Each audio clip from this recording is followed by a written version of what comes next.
The morning sun streamed through the stained glass windows of our family's estate library, casting colored shadows across faces I'd known all my life. Faces that had never quite known me. As per the terms of Elizabeth Montgomery's final trust amendment, our family lawyer, Mr. Harrison, began formally. We are gathered to discuss the distribution of the Montgomery Group assets. I sat quietly in the corner, watching my father straighten his Italian silk tie, a nervous habit he'd had since I was a child.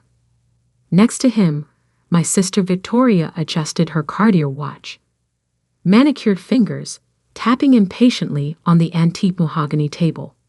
2 weeks had passed since we buried Grandma Elizabeth, the woman who'd built Montgomery Investments from a small family office into a $4.8 billion empire.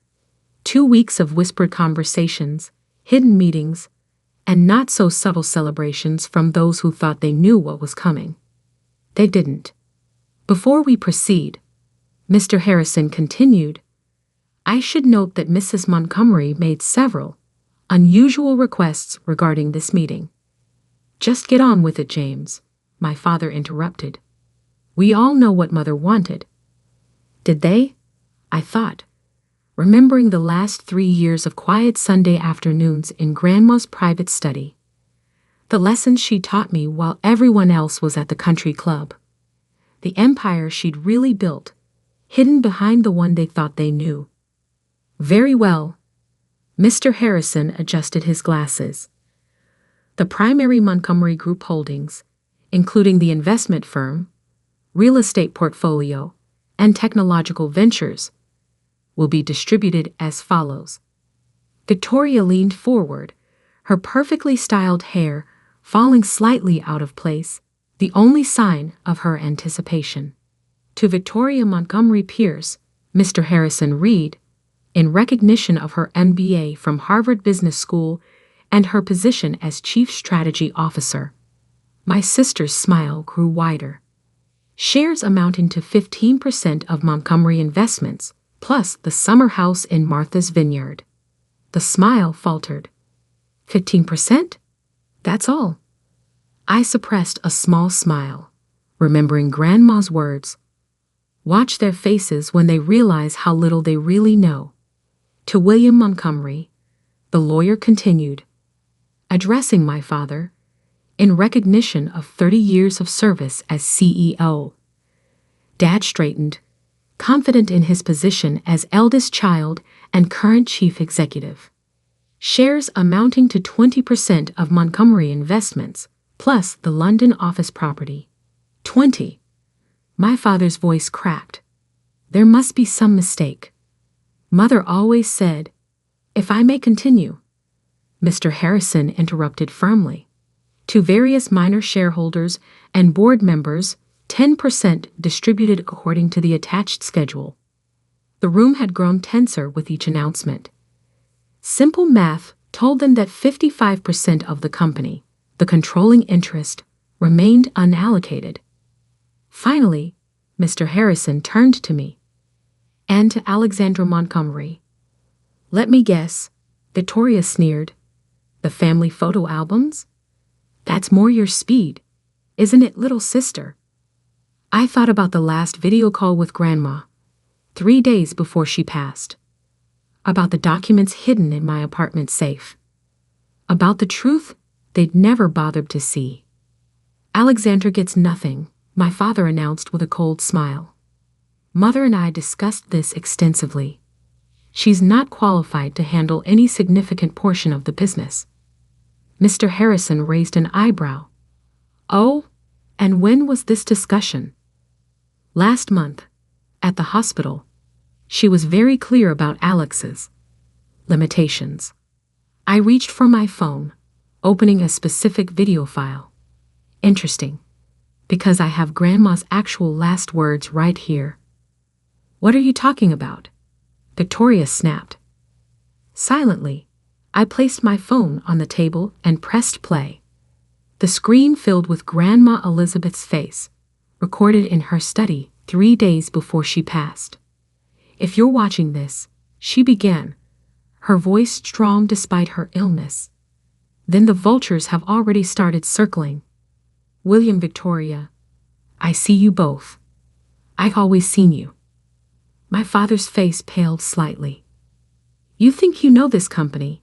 You think your MBAs and your country club connections make you worthy of what I built. But while you were posturing and plotting, you missed what was right in front of you. The video showed her picking up a thick folder. For the past 3 years, Alexandra has been running Montgomery Investments' Asian division. Under a different name, of course. Can't have you interfering with actual success, can we? Under her leadership, that division has outperformed all others by 300%. Victoria's head snapped toward me, but I kept watching the screen. But that's not all. Grandma continued. Show them, Alexandra. Show them what we built while they were too busy underestimating you.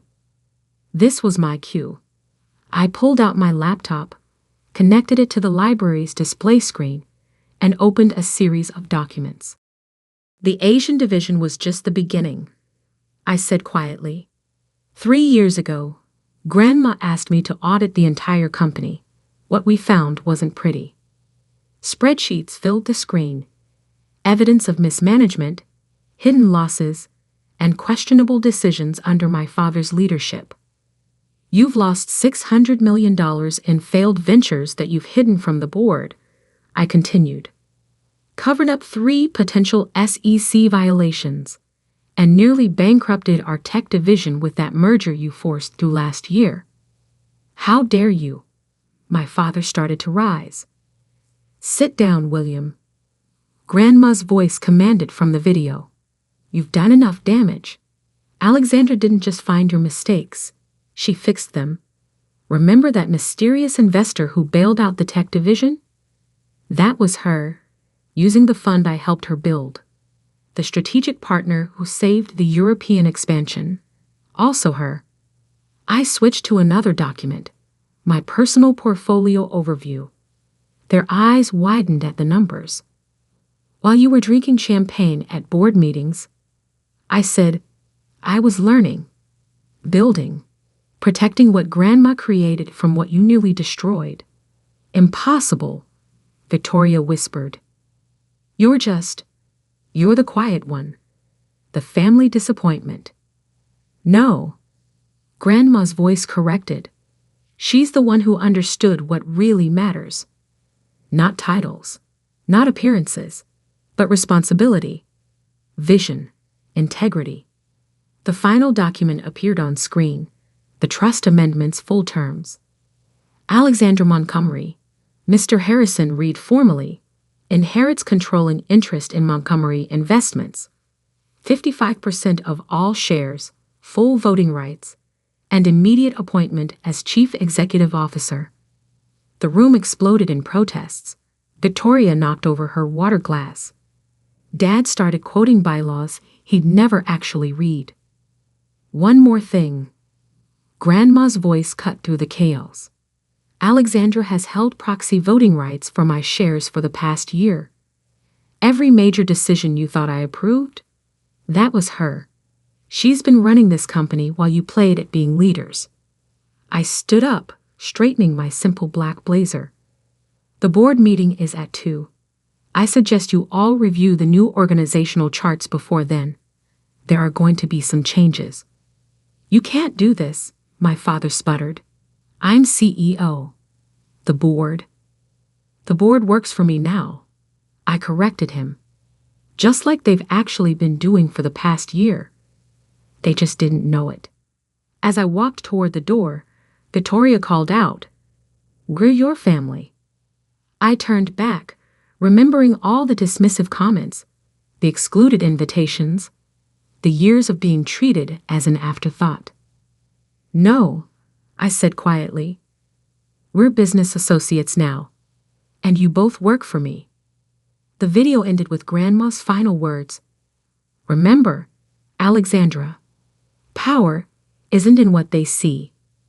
It's in what they miss while they're too busy looking down on you. I left them in the library, their world shattered like the water glass at Victoria's feet. Outside, my assistant waited with updated reports from our Asian offices. Time to show them what the quiet one could really do. The Montgomery Group's headquarters occupied the top 10 floors of a gleaming tower in downtown Boston.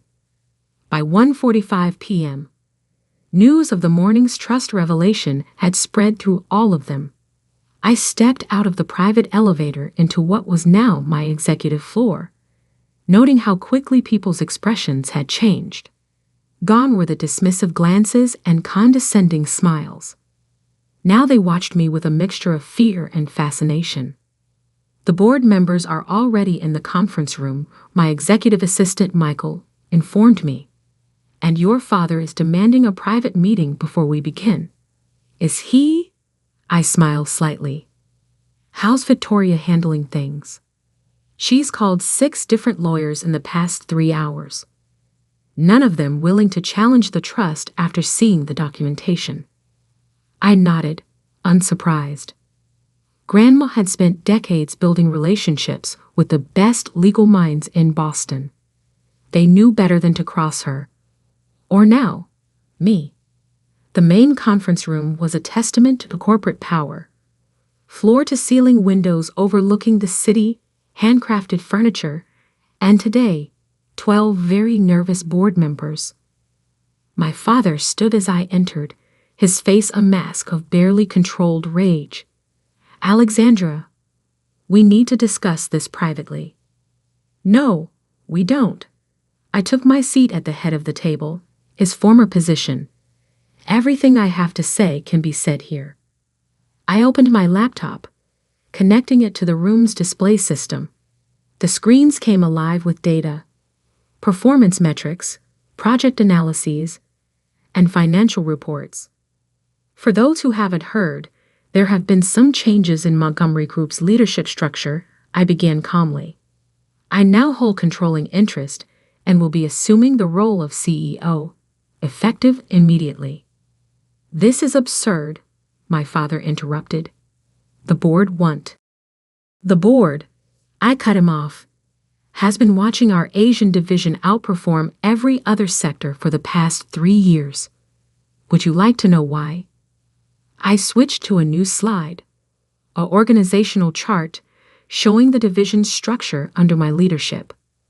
While you were focusing on old business models and outdated strategies, I rebuilt our Asian operations from the ground up, modernized our technology infrastructure, established new partnership models, created actual value instead of just talking about it at charity galas. Several board members leaned forward, studying the numbers with newfound interest. Under the name Alexander Shen, I've been running our most profitable division while you dismissed me as the family disappointment. I looked directly at my father. Did you ever wonder why you couldn't meet this mysterious executive who kept outperforming your targets? Victoria, who'd slipped into the room late, paled visibly. She'd spent months trying to arrange a meeting with Alexander Chen, hoping to learn her secrets. The numbers don't lie, I continued. Our Asian division's ROI is triple the company average. Employee retention is 95% compared to your 60%. And we haven't had a single SEC compliance issue, unlike some other divisions. I switched to another document, a detailed analysis of the company's weaknesses under the previous leadership. Now let's discuss the changes that need to happen. For the next 2 hours, I outlined my vision for Montgomery Group's future. New technology investments, streamlined operations, enhanced compliance protocols. With each point, I could see the board members' expressions shifting from skepticism to understanding. Mr. Montgomery will transition to an advisory role, I announced, watching my father's knuckles whiten on the armrest. Victoria will remain as Chief Strategy Officer, but with revised responsibilities. You can't demote me, my father protested. I built this company. No, I corrected him. Grandma built it. You nearly broke it. Would you like me to show everyone the real numbers from the European merger? He fell silent, finally understanding the depth of what I knew.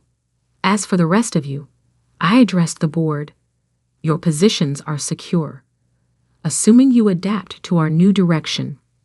First quarter targets and performance metrics are in the folders being distributed now. Michael moved around the table, handing out detailed documentation of my plans. One last thing, I added, pulling up a final document. This is my personal investment portfolio, the one I built while you all thought I was finding myself after college. The numbers spoke for themselves. $1 billion fund built through strategic investments and careful planning. Everything I've done for the past 3 years has been preparation for this moment. I learned every aspect of our business, built my own success to prove I could. And now, I'm going to fix what you all broke. Victoria finally spoke up, her voice trembling slightly. Why didn't you tell us? We're family. I thought about all the family dinners where they talked over me, the meetings where they'd ignored my suggestions, the years of being treated as an afterthought. Family, I laughed softly. Family would have seen me, would have asked why Grandma spent so much time with me in her final years, would have wondered why our Asian division's success coincided with my quarter-life crisis travels. I stood up, straightening my blazer. But you didn't see. You didn't ask. You didn't wonder. And now, you work for me. The shareholders, my father began, already know. I cut him off. The press release went out an hour ago. Our stock is up 12% on the news of new leadership. I nodded to Michael, who began distributing another set of folders. These are your new contracts. Review them with your lawyers if you wish, but they're non-negotiable. Sign them by tomorrow morning or clear out your offices. As they filed out, shocked and subdued, my father lingered behind.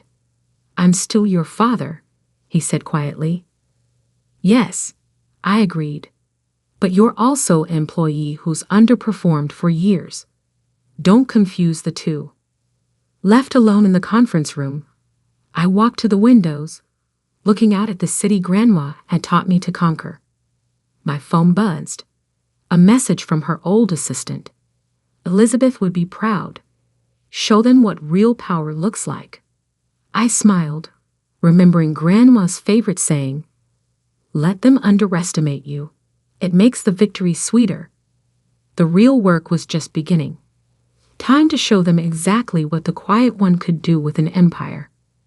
3 months after the board meeting that changed everything, I sat in what was now truly my office, reviewing the first quarter results under my leadership. The numbers told a story that even my biggest critics couldn't deny. Stock price up 28%. Operating costs down 15%. Employee satisfaction scores at an all-time high. And most importantly, the toxic culture that had plagued Montgomery Group for years was finally changing. A knock at my door interrupted my analysis. "Come in," I called, already knowing who it would be. Victoria entered, looking different from the polished, arrogant sister I'd grown up with. 3 months of actual work had changed her. Her designer clothes were still impeccable, but there was a new humility in her stance. "The Singapore merger documents are ready for your review," she said, placing a thick folder on my desk. "And I found something else you should see." She hesitated, then pulled out an old leather-bound notebook. It was in Dad's private safe. I think you need to know the whole truth." I recognized the notebook immediately. Grandma's personal journal, the one that had gone missing after her death. "Sit down," I said, gesturing to the chair across from me. "Tell me why you're really here." Victoria sank into the chair, her composure cracking slightly. "I've been reviewing the old board minutes, trying to understand how we missed so much. And I found patterns. Things Dad did that didn't make sense. I opened the journal, already suspecting what I'd find. Grandma had told me pieces of this story, but never the whole truth. He was embezzling, Victoria said quietly, for years. Small amounts at first, then larger ones. Grandma knew, didn't she? That's why she chose you. I turned to a marked page in the journal, reading Grandma's elegant handwriting. William thinks power is about control, about taking. He never understood that true power is about building, protecting, growing. But Alexandra, she sees it, just like I did at her age. Did you know, Victoria asked, about Dad's theft? I knew enough, I replied. Grandma showed me the evidence 3 years ago. It's why we started preparing for this transition. I pulled out my laptop, opening a secure folder. These are the complete records. Nearly $50 million over 12 years, hidden in offshore accounts. Money that should have gone to employee pensions, research and development, company growth. Victoria's face paled. What are you going to do? What I've already done, I said calmly. The money has been recovered and returned to the appropriate accounts. Dad's assets have been frozen, and he has exactly one chance to make this right. On cue, my father walked into the office, escorted by Michael. He looked older than he had 3 months ago, the weight of his secrets finally showing. Sit down, Dad, I said, gesturing to the other chair. It's time we had an honest conversation about legacy. He saw the journal on my desk and seemed to deflate further. Elizabeth knew. Grandma knew everything, I confirmed. Every hidden transfer. Every falsified report. Every lie you told the board. She knew, and she prepared for this moment. I opened another file on my laptop. A video recording I'd never shown anyone. Grandma, sitting in her study 2 years ago, looking directly at the camera. William, her voice filled the office. If you're watching this, then Alexandra has found the journal. You thought I didn't see what you were doing to my company, to our family's legacy. But I saw everything, and I chose my successor accordingly.